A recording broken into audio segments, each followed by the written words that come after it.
Hello, today I'm going to show you how to update your Apple Watch featuring Apple Watch SE 2nd Gen.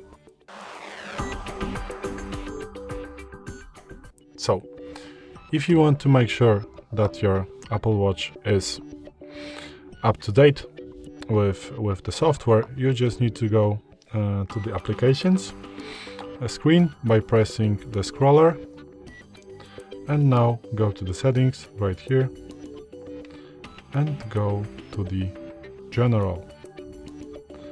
And now you need to go to the software update and turn the automatic updates to on. And now every time that your Apple Watch is going to be near to your iPhone and your iPhone is going to be connected to the internet, you're going to get the most up-to-date software. So, thanks for watching, I hope it helped. If it did, please hit subscribe and hit a like. Bye!